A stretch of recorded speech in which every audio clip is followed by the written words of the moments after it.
Film dimulai dengan memperlihatkan sebuah pulau misterius yang ada di Thailand.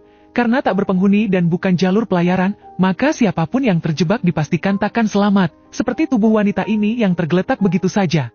Beberapa hari kemudian di hotel, Madison yang merupakan influencer dari Amerika dengan jutaan follower di akun Instagramnya, terpaksa liburan sendirian ke Thailand. Dia selalu memposting foto dan video mengenai aktivitasnya untuk tetap berinteraksi dengan follower fanatiknya. Di bar hotel saat malam hari, Rupert, wisatawan gendut asal Inggris bersikeras kenalan dengan Madison, sehingga membuatnya tak nyaman. Untungnya, wanita asing di sebelah mejanya yang bernama Corla dengan tanda lahir berwarna hitam di wajah, menyelamatkannya dengan mengajak Madison keluar. Sambil berjalan di atas jembatan yang sunyi, Madison berkata pada Corla, bahwa seharusnya ia bersama pacarnya sekarang. Namun karena pacarnya ada pekerjaan mendadak, membuatnya terpaksa liburan sendiri. Kemudian Corla mengajaknya jalan-jalan untuk menikmati udara segar dan suasana perdesaan dengan mengendarai motor sampai subuh. Sebelum matahari terbit, mereka naik ke sebuah bukit dan melihat pemandangan laut dan hutan yang begitu luas. Madison sangat takjub dengan keindahan tersebut dan segera memposting di media sosialnya agar followernya datang ke tempat ini setidaknya sekali seumur hidup.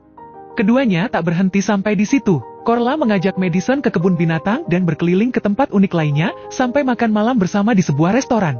Setelah itu, mereka melanjutkan malamnya dengan bersenang-senang di sebuah bar, dan kemudian kembali ke hotel dengan membawa pengalaman tak terlupakan. Namun saat menuju kamarnya, pintu sudah terbuka lebar, dan dengan jantung berdegup kencang. Dia mendapati barang-barang berharga termasuk paspor, hilang dicuri. Madison langsung menghubungi Corla untuk meminta bantuan, dan dibutuhkan waktu 2 minggu untuk paspor barunya jadi, yang membuat Madison sangat terpukul. Selagi menunggu paspor baru, Corla menawarkan Madison untuk tinggal sementara bersamanya. Kebaikan itu membuat Corla seperti malaikat di matanya. Di kamar hotel, Madison menghubungi pacarnya yang bernama Ryan untuk memberitakan pencurian yang menimpanya, namun Ryan malah menyalahkan keteledorannya sehingga Madison meminta putus. Keesokan harinya, mereka kembali bersenang-senang dengan mengunjungi berbagai tempat wisata, dan tak lupa bagi Madison untuk memposting aktivitasnya. Mereka berkunjung ke gua, bersantai di pinggir pantai, dan mengabadikan momen tersebut di buku diarinya. Setelah itu, mereka menuju villa Corla yang berada di pinggiran pantai. Madison melihat buku yang tertulis bukan nama Corla, yang membuatnya penasaran, namun, Corla segera memintanya beristirahat. Keesokan subuhnya, Corla mengajak Madison menaiki perahu di dermaga untuk menuju ke sebuah pulau terpencil. Saat sampai, Madison melihat coretan di batang kayu berjumlah 7, namun tak terlalu mempedulikan. Keduanya pun membuat api unggun dan Madison memulai cerita seram, agar suasana lebih menegangkan. Madison berkata kalau mungkin saja Corla adalah seorang psikopat, yang mau menghabisinya di pulau misterius ini. Namun sambil merubah tatapannya, Corla menanggapi kalau dia tak akan menghabisinya, melainkan hanya meninggalkannya sendirian. Lalu Madison akan kelaparan, dehidrasi, dan juga berhalusinasi, sehingga tubuhnya membusuk tanpa ditemukan. Madison juga menanggapi, dengan berkata followernya akan curiga dengan keberadaannya yang tiba-tiba menghilang. Namun, Corla memastikan kalau followernya tak akan mencarinya. Ketakutan mendengar karangan cerita Corla, Madison mengalihkan pembicaraan dengan berjoget. Keesokan paginya saat Madison belum bangun, Corla mengambil HP dan tas Madison untuk meninggalkannya sendirian sesuai ceritanya semalam. 3 minggu kemudian, Corla menyamar sebagai Madison, dan secara berkala memposting aktivitas Madison di akun milik Madison yang berhasil ia bajak, agar tak ada yang curiga. Dengan bantuan rambut palsu dan keahliannya mengedit foto maupun video, membuat pendapatan Madison mengalir ke rekeningnya. Setelah menguras habis uang Madison, Corla mencari mangsa selanjutnya di lokasi yang banyak wisatawan asing. Saat mencari di Instagram, ia menemukan wisatawan asing bernama Jessica yang kebetulan sedang di Thailand sendirian. Tak menyiakan kesempatan itu, Corla segera membuntuti Jessica yang sedang menuju toko oleh-oleh dan melakukan umpan awal dengan membantunya memilih barang. Namun, Jessica tak memakan umpannya sehingga Corla memikirkan cara lain dengan mempelajari profil korbannya. Setelah mendapat ide, Corla mendekati Jessica di sebuah bar untuk berpura-pura sebagai follower fanatiknya. Setelah rencananya berhasil, Corla memakai cerita Madison yang berlibur sendirian sambil memberitahu Jessica kalau ia tinggal di sebuah villa besar. Saat jalan-jalan berdua, Corla mengambil kunci kamar hotel dari tas Jessica, sehingga ia bisa mengambil paspor dan barang berharga lainnya saat sepi. Sesuai rencana Corla, Jessica menghubunginya setelah melihat kamarnya dibobol.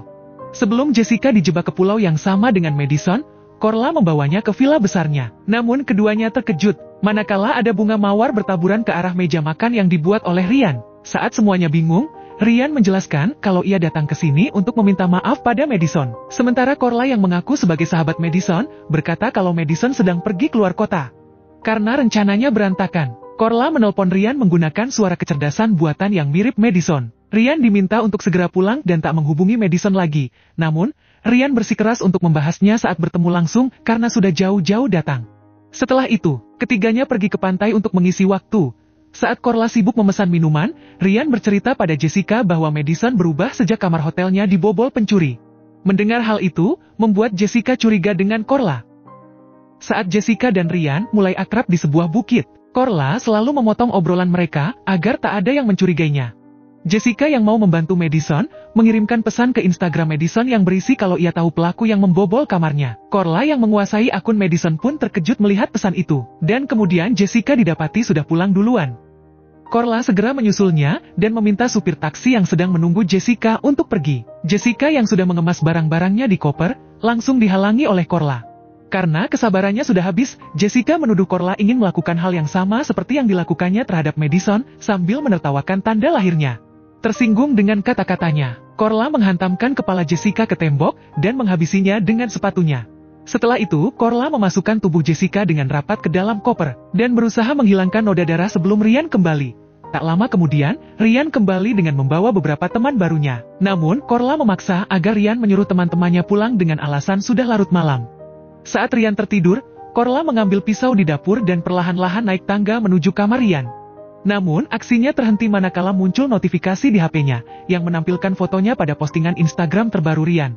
Hal itu membuatnya tak jadi mengeksekusi Rian sekarang, karena foto tersebut bisa membongkar kejahatannya. Keesokan paginya, Korla membiarkan satu piring kotor di meja agar terlihat kalau Jessica langsung pulang setelah sarapan.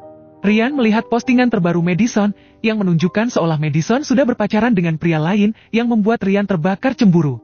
Untuk menenangkan pikirannya, dia menghabiskan hari bersama Korla, tanpa menyadari kalau Korla sudah mencampur minumannya dengan obat tidur.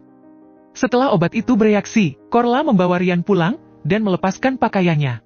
Rian dibuat seolah sudah bercocok tanam dengannya. Namun tujuan sebenarnya hanyalah mengakses HP Rian, agar Korla bisa menghapus postingan yang menampilkan fotonya.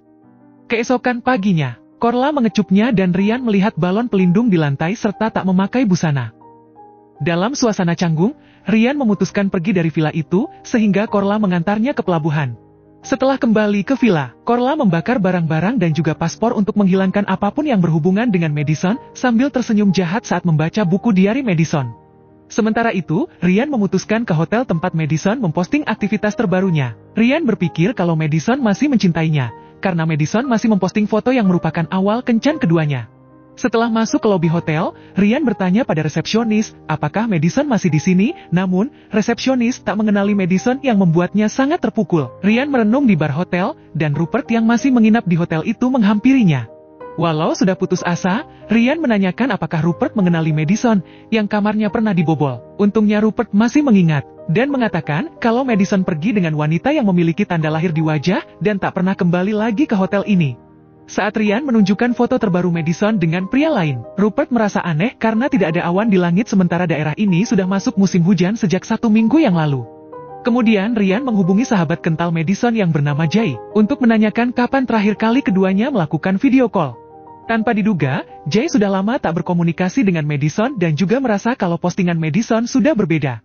Curiga kalau akun Madison sudah dibajak, Rian dengan teliti memperhatikan postingan Madison yang terbaru. Saat video tersebut diperiksa frame per frame, Rian mendapati tanda lahir milik Korla yang langsung mengejutkannya. Setelah mendapat bukti tersebut, Rian kembali ke villa, dan dengan perlahan memeriksa kamar Korla. Ia menemukan buku diari Madison yang lupa dibakar Korla, dan membaca kalau Madison mengunjungi pulau misterius. Saat Korla pulang, Rian langsung menghantamnya sampai pingsan, dan mengikatnya di kursi. Rian menyiram Korla agar bangun, dan menunjukkan buku diari Madison yang membuat Korla tak bisa menutupi kejahatannya. Namun, Korla tak juga memberitahu di mana Madison. Dengan terpaksa, Rian mengambil pisau dapur untuk mengancam Korla. Hal itu akhirnya membuatnya berjanji akan mengantar Rian ke tempat Madison. Di tengah malam gelap, mereka berjalan di dermaga namun saat Rian lengah, Korla mendorongnya ke dalam air. Korla melepas ikatannya, lalu mencekik Rian menggunakan tali yang ada di tangannya sampai Rian menghembuskan nafas terakhir. Setelah meletakkan tubuh Rian di perahu, Korla merapikan villa dan membersihkan tubuhnya yang dipenuhi luka. Dia memfitnah Rian dengan menggunakan akun Madison, yang menyebutkan kalau Rian suka kasar dengan Madison dan komentar pun dibanjiri dukungan untuk Madison. Tak sampai di situ, Korla juga menggunakan cincin yang dibawa Rian yang sebenarnya untuk melamar Madison. Keesokan paginya, dia menuju pulau misterius untuk membuang tubuh Ryan, namun, dia terkejut saat melihat perapian masih hangat dan banyak batok kelapa yang digunakan untuk menampung air hujan. Garis di batang kayu pun bertambah 24 strip, yang membuatnya sadar bahwa kemungkinan Madison masih bertahan. Korla mengambil skop besi dari perahunya, dan mulai menyusuri pulau tersebut. Kali ini, kewaspadaannya ditingkatkan 2 kali lipat, serta dengan tatapan tajam mencari keberadaan Madison. Beberapa saat kemudian, Korla melihat sebuah makam yang dibuat dari tumpukan batu, yang membuatnya terfokus ke sana. Di saat itu, Madison muncul dari belakangnya, dan langsung menghantam wajahnya dengan kayu. Untuk memastikan Korla tak melawan, dia menghantamnya sekali lagi. Madison kemudian berjalan ke arah perahu dan menemukan tubuh pacarnya. Namun untungnya, energinya tak ia habiskan untuk menangis. Korla yang sudah bangun saat mendengar mesin perahu, mencoba mengejarnya. Namun, ia tersenyum bak psikopat setelah menyadari akan selamanya di sana. Sementara Madison pergi dari pulau misterius itu dengan sisa kekuatannya, serta membawa tubuh Ryan menggunakan perahu. Terima kasih sudah menonton ya, jangan lupa subscribe jika suka video ini, dan sampai jumpa di alur cerita film berikutnya.